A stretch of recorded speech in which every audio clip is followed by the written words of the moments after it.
दोस्तों, मेरे चैनल को जरूर सब्सक्राइब करें। आपका बहुत बहुत धन्यवाद।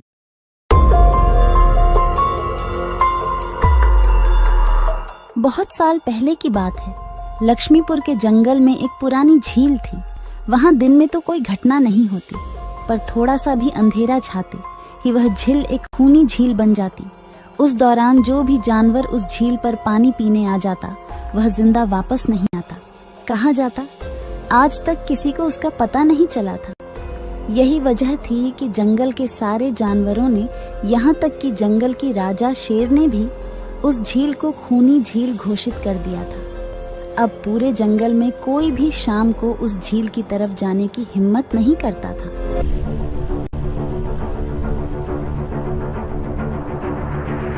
एक दिन उस जंगल में एक बंदर आ जाता है। उसकी और खरगोश की मुलाकात होती है। अरे बंदर भाई, कौन हो तुम? पहले तो तुम्हें इस जंगल में कभी नहीं देखा। खरगोश भाई, आज तक मैं शहर में इंसानों के बीच चिड़ियाघर में था। किसी तरह आजाद होकर आया हूँ। क्या इस जंगल में मेरे रहने के लिए कोई जगह है? हाँ बंदर भाई, ये हम जैसे जानवरों का घर है, इंसानों का चिड़ियाघर नहीं। आओ, मैं तुम्हें पूरी जंगल की सैर करवाता हूँ, सारी जगह के बारे में बताता हूँ। जो जगह पसंद आए वहीं टिक जाना। और खरगोश बंदर को पूरा जंगल घुमाता है। हाथी, जिराफ जैसे कई जानवरों के रहने की जगह ही नहीं, वहाँ के राजा शेर की भी गुफा दिखाता है, पर उस खूनी झील के बारे में ना बताता है और ना उसे वह दिखाने ले जाता है। बंदर वहीं बरगद के एक बड़े से पेड़ को अपने रहने के लिए पसंद कर लेता है। वहां रहते हुए अभी उसे 2 दिन ही गुजरते हैं कि तीसरे दिन शाम को घूमता हुआ वह उसी खूनी झील के पास पहुंच जाता है। अरे वाह, कितने सुंदर झील है। जी तो करता है ठंडे ठंडे पानी में कूद कर नहा लूं, लेकिन सर्दी होने का डर है। चलो, आज सिर्फ ठंडा ठंडा पानी से अपना प्यास ही बुझा लेते हैं।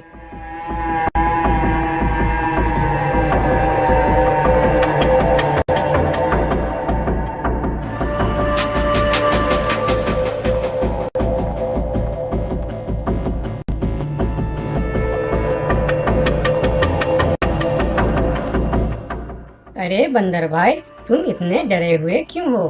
कहाँ से आ रहे हो? झील में पानी पीने गया था और जिंदा वापस आ गए। क्या मतलब? तुम्हें पता नहीं? वह इस जंगल की खूनी झील है। शाम होने पर कोई भी वहां जाता है तो जिंदा वापस नहीं आता। उसकी लाश का भी पता नहीं चलता कि वह कहाँ गायब हो जाती है। इसीलिए शाम होते ही कोई भी उस खूनी झील की तरफ नहीं जाता। ये हमारे राजा का आदेश भी है। कमाल है, मुझे तो पता ही नहीं। कैसे पता नहीं? तुम्हें वह खरगोश भाई ने बताया नहीं? लो, खरगोश भाई भी आ गया। अरे खरगोश भाई, आपकी वजह से आज बंदर भाई की जान जाते जाते बची। मेरी वजह से? हाँ, तुमने बंदर भाई को पूरा जंगल घुमाया, हर जगह के बारे में बताया। इस खूनी झील के बारे में क्यों नहीं बताया? भूल गया भाई, मैंने तो सोचा ये तो पेड़ पे रहते हैं, इन्हें झील से क्या काम। अभी अभी इन्हें खूनी झील की खूनी ने पकड़ने की कोशिश की, ये तो बाल बाल बच गए, वरना खूनी झील की खूनी, क्या तुमने उसे देखा? क्यों, क्या तुम लोगों ने आज तक नहीं देखा? नहीं, हम में से कोई कभी भी शाम को उस तरफ जाते ही नहीं और दिन में कोई घटना नहीं होती। और यह बात वह जाकर शेर के दरबार में सभी को बताता है। उसकी बात सुनकर किसी को भी यकीन नहीं आता है। क्या बात कर रहे हो बंदर? मैं सच कह रहा हूँ महाराज, लेकिन हम लोगों तो कभी आज तक देखा ही नहीं, क्योंकि आप लोग उसे खूनी झील समझकर दिन में ही वहाँ जाते हो और शाम होते ही आप लोग डर के मारे वहाँ जाना बंद कर देते हो। पूरे दिन वह मगरमच्छ झील में छुपा रहता है, शाम होते ही चुपचाप निकलता है और झील के पास पानी पीने आए जानवरों को खा जाता है। और आप लोग समझते हैं कि यह झील ही खूनी है, जबकि खूनी यह झील नहीं, इसमें छिपा हुआ मगरमच्छ है। हमें तो यकीन नहीं हो रहा है। वही तो बंदर भाई, हमें अगर पहले पता होता कि आप इतने बड़े झूठे हो तो हम अपने जंगल में आपको रहने की कभी जगह नहीं देते। अरे यार, आप लोग मेरे बात पर यकीन क्यों नहीं करते? मैं आप लोगों का भलाई के लिए ही बोल रहा हूँ। अगर तुम्हारी बात सच्ची है तो क्या तुम उस मगरमच्छ को हमें दिखा सकते हो? क्यों नहीं महाराज, आज शाम होते ही आप लोग वहाँ जाकर पेड़ और पत्थरों के बीच छुप जाना। और फिर शाम को वह सभी उस खूनी झील के पास जाकर छिप जाते हैं। झील के किनारे जाकर बंदर 2-3 बड़े बड़े पत्थर उस झील के पानी में फेंकता है। पत्थर के गिरने की छपाक छपाक की आवाज सुनकर मगरमच्छ पानी के अंदर चलता हुआ शिकार करने वहां आता है। मगर वहां पेड़ के पीछे छिपे दिखाई देते हाथी को देखकर वह सावधान हो जाता है और सोचता है, अच्छा, तो यह लोग मुझे चुप कर देखने आए हैं। अब मैं क्या करूं? हाँ, ये लोग तो बेवकूफ है। इन्हें फिर से बेवकूफ बनाते हैं। मैं फिर से पत्थर बन जाता हूँ। देखा, हमने कहा था ना, झील में एक बड़ा सा पत्थर है। हाँ, देखो, यही पत्थर तो हमें हमेशा रात में दिखाई देता है। हाँ, वही तो।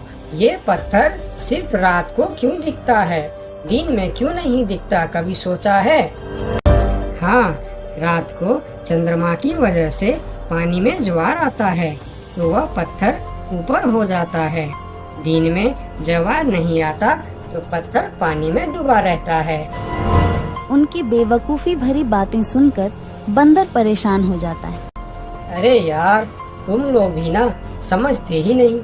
ठीक है, चलो एक काम करते हैं। तुम लोगों को लगता है ना कि वह बड़ा पत्थर, कि वह बड़ा ही मजबूत पत्थर है। अगर यह खुद ही बता दे कि यह एक मजबूत पत्थर है तो मैं भी मान जाऊंगा और अभी गुलाटी मारते हुए झील में छलांग लगा दूंगा और तैरता हुआ इस तरफ से उस तरफ चला जाऊंगा। यह सुनकर मगरमच्छ के मुंह में पानी आ जाता है। लगता है आज बंदर का नरम नरम मांस खाने का मौका मिलेगा। वैसे भी ये सारे जानवर बेवकूफ है। आज तक मुझे पत्थर ही समझते आए हैं। मैं पत्थर हूँ, मैं मजबूत पत्थर हूँ। सुना आप लोगों ने? ये कैसे आप लोगों को बेवकूफ समझता है? अरे पत्थर भी कभी बोलते हैं क्या? अब सभी की समझ में बंदर की बात आ जाती है। रात भर सभी शेर राजा की गुफा में मीटिंग करते हैं। बंदर सही कह रहा था। यह मगरमच्छ जरूर कहीं दूसरे जगह से हमारे जंगल में आ गया है। लेकिन अब क्या करे? अगर धरती पर होता तो मैं उसे धूल चटा देता था, लेकिन पानी में हमारा शक्ति कम हो जाती है। तो क्या इससे हमें कभी छुटकारा नहीं मिलेगा महाराज? मेरे ख्याल से तो नहीं। मिलेगा महाराज। ये पानी में भी रहेगा, हमें देखेगा भी, मगर वह कुछ कर नहीं पाएगा। ये कैसे हो सकता है? हो सकता है हाथी भाई। बस आप लोग मुझे 2 बड़े बड़े रस्सी दे दो। रस्सी का क्या करोगे? मैं शहर के चिड़ियाखाना में था तो एक एक तरीका सीखा है जानवरों पर कब्जा करने की। हम इस पर कब्जा कर लेंगे। और बंदर को 2 बड़ी बड़ी रस्सी लाकर दी जाती है। फिर बंदर उन सभी के साथ रस्सी लेकर उस खूनी झील पर पहुंचता है।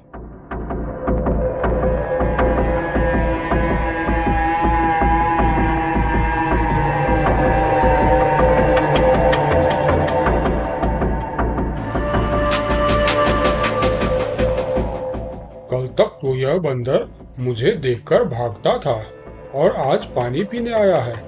लगता है ये भी दूसरे जानवरों की तरह मुझे पत्थर समझने लगा है। अभी इसे अपना निवाला बनाता हूँ।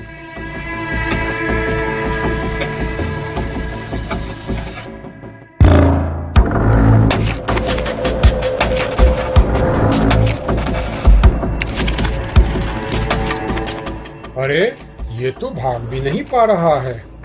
अब यह जितना ज्यादा फरफराएगा उतना यह फंदा कसता जाएगा और चुपचाप रहेगा तो फंदा ढीला रहेगा। जैसे यह फिर हिलेगा फिर फंदा कसता जाएगा। अब ना यह इससे छूट सकता है और ना पानी में जा सकता है। अरे वाह, फिर तो यह हमारा कुछ भी नहीं बिगाड़ सकता। अब हम सारे जानवर इस झील में कभी भी पानी पी सकते हैं, कभी भी नहा सकते हैं। अब यह हमारा कुछ भी नहीं बिगाड़ पाएगा। अरे वाह बंदर भाई, मान गए। आपने तो हमारी समस्या ही खत्म कर दी, वरना रात भर हमें प्यास ही रहना पड़ता था कि हमें झील में पानी पीने गया और झील ने हमें खा लिया। तो आज हमें एक बात समझ में आई है कि किसी भी अफवाह के चक्कर में हमें अपनी जगह छोड़कर नहीं जाना चाहिए, बल्कि उस अफवाह का समाधान क्या है वह खोजना चाहिए, क्योंकि कोई भी जगह खूनी नहीं होती, उस जगह पर रहने वाला खूनी होता है।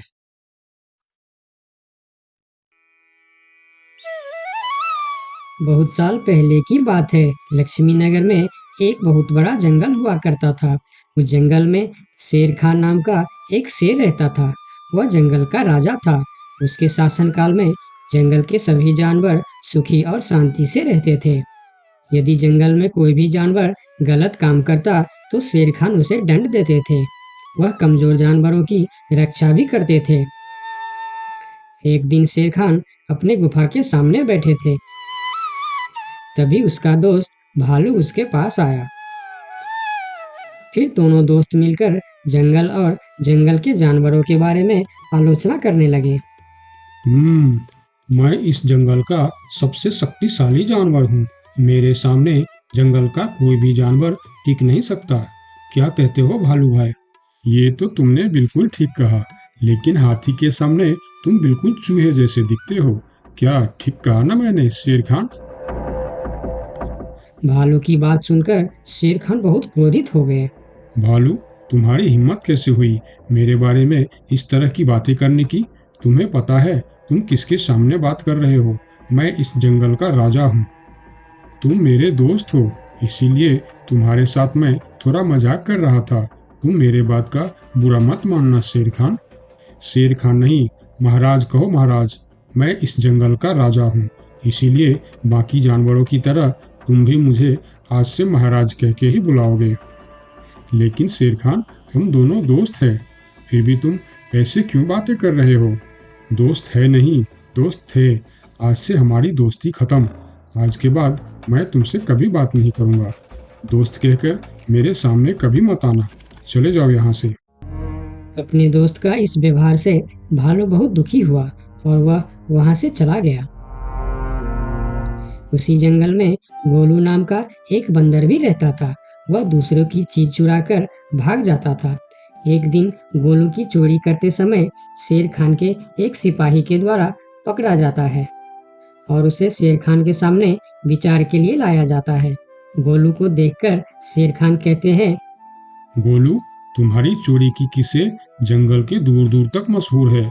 तुम जानवरों के घर में ही नहीं बल्कि मेरे दरबार में भी बहुत चीज चोरी की है। इसीलिए मैं तुम्हें पहाड़ से गिराकर मारने की सजा घोषित करता हूँ। आज से ठीक 2 महीना बाद तुम्हें पहाड़ से गिराकर मार दिया जाएगा। अपनी मौत की सजा सुनकर गोलू बहुत रोने लगा और बोला, महाराज, मैं अब कभी चोरी नहीं करूँगा। मुझे माफ कर दीजिए महाराज। मेरे घर में छोटे छोटे बच्चे हैं, मुझे छोड़ दीजिए महाराज। लेकिन शेर खान ने उसकी फरियाद नहीं सुना। तब एक सैनिक उसे ले जाकर जेल में बंद कर देता है। उधर गोलू का दोस्त भोलू को जब इस बात का पता चलता है तब वह गोलू से मिलने के लिए कैद खाने में पहुंच जाता है और उससे कहता है, देखा गोलू, तुम पकड़े गए ना। मैं तुम्हें कितनी बार कहा था कि चोरी करना छोड़ दो। अब क्या होगा बताओ, कैसे निकलोगे यहाँ से? ये सब छोड़ो भोलू भाई, जो होना था वो हो गया। मुझे तो बस अपने परिवार की चिंता हो रही है। काश मैं मरने से पहले उनके लिए कुछ कर पाता। मेरे छोटे छोटे बच्चे हैं, बीवी है, अब उन सब का क्या होगा? मेरे बिना वह भी जीवित नहीं रह सकते। गोलू की बातें सुनकर भोलू सोच में पड़ गया। फिर वह शेर खान के पास गया और बोला, महाराज, मैं गोलू का दोस्त भोलू हूँ। मैं आपसे कुछ कहने आया हूँ। तो तुम गोलू का दोस्त भोलू हो। ठीक है, बताओ क्या कहना चाहते हो तुम। महाराज, मैं चाहता हूँ कि आप गोलू को कुछ दिन के लिए उसके परिवार के पास जाने दें, ताकि वह मरने से पहले अपने परिवार के लिए कुछ इंतजाम कर सके। मरने वाले का आखिरी इच्छा पूरा कीजिए महाराज। आप एक बार उसके परिवार के बारे में भी सोचिए। गोलू ने जो किया उसमें उसकी परिवार की क्या गलती है? अगर आप उसे कुछ दिन के लिए अपने परिवार के पास रहने दोगे तो शायद उसका परिवार बच जाएगा। मैं इस बारे में तुम्हारी कोई मदद नहीं कर सकता। अगर अपने परिवार से मिलने के बहाने गोलू भाग गया तो मैं किसको सजा दूंगा? शेर खान की बात सुनकर भोलू थोड़ा सोच में पड़ गया। फिर बोला, तो ठीक है महाराज, आप गोलू को छोड़ दीजिए। जब तक गोलू वापस नहीं आ जाता मैं उसकी जगह कैद खाने में रहूंगा। और अगर वह कभी वापस नहीं आया तो क्या तुम उसके हिस्से की मौत की सजा भी लोगे? थोड़ा सोचकर बताओ। हाँ महाराज, मैं इसके लिए भी तैयार हूँ। भोलू की बात मानकर शेर खान ने गोलू को कैद से निकालकर भोलू को कैद खाने में डलवा दिया। तब बाहर निकलकर गोलू ने भोलू को बोला, दोस्त, तुम चिंता मत करना, मैं समय से पहले ही वापस आ जाऊंगा। ऐसा कहकर गोलू वहां से चला गया और भोलू गोलू की जगह कैद खाने में रहने लगा। इस तरह बहुत दिन बीत गया, लेकिन गोलू वापस नहीं आया। तब एक दिन शेर खान भोलू के पास आया। देखा बंदर, मैंने कहा था ना गोलू वापस नहीं आएगा। अगर कल सुबह तक गोलू वापस नहीं आया तो शर्त के अनुसार कल शाम के समय तुम्हें पहाड़ से गिरा दिया जाएगा।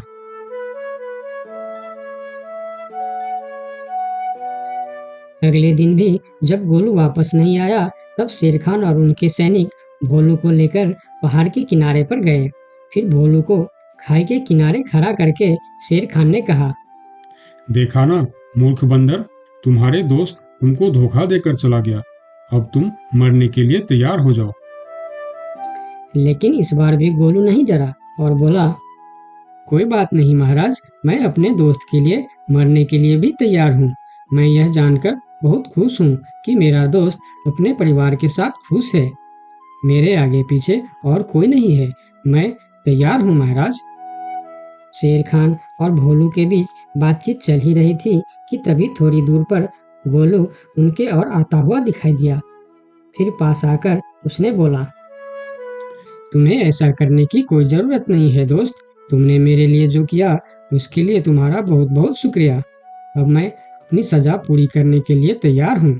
महाराज, छोड़ दीजिए मेरे दोस्त को। गोलू, तुम्हें वापस आने की क्या जरूरत थी? मैं यह सजा ले लेता था। तुम्हारे घर में छोटे छोटे बच्चे हैं, बीवी है, उनका क्या होगा? मेरे परिवार में मेरे अलावा और कोई नहीं है। इसीलिए यदि मैं मर भी जाऊं तो मेरे लिए किसी को कोई दुख नहीं होगी। तुम यहाँ से चले जाओ। नहीं दोस्त, गलती मैंने की है, इसीलिए सजा भी मुझे ही मिलनी चाहिए। उन दोनों की दोस्ती को देखकर शेर खान सोचने लगे, ये दोनों अपने दोस्ती के खातिर एक दूसरे के लिए जान देने के लिए तैयार है, और मैं एक छोटी सी बात के लिए अपने सबसे अच्छे मित्र भालू से दोस्ती तोड़ दी। यह मैंने बहुत बड़ा गलती कर दी। मुझे इसका प्रायश्चित करना ही होगा। किसी को मरने की कोई जरूरत नहीं है।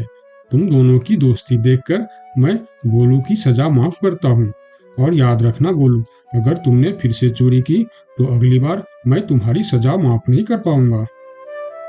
नहीं नहीं महाराज, आज के बाद मैं फिर कभी ऐसा गलती नहीं करूंगा। आज से मैं ईमानदारी से मेहनत करके अपना परिवार चलाऊंगा। आपका बहुत बहुत धन्यवाद महाराज। ठीक है, अब तुम लोग यहाँ से जा सकते हो। उनके जाने के बाद शेर खान सीधा अपने दोस्त भालू के पास गया।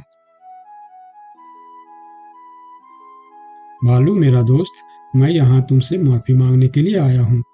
मैंने जो उस दिन तुम्हारे साथ व्यवहार किया वह बहुत गलत था। मैं बहुत शर्मिंदा हूँ। मुझे माफ कर दो मेरे दोस्त। लेकिन महाराज, आपने तो कहा था। महाराज नहीं, शेर खान बोलो, शेर खान।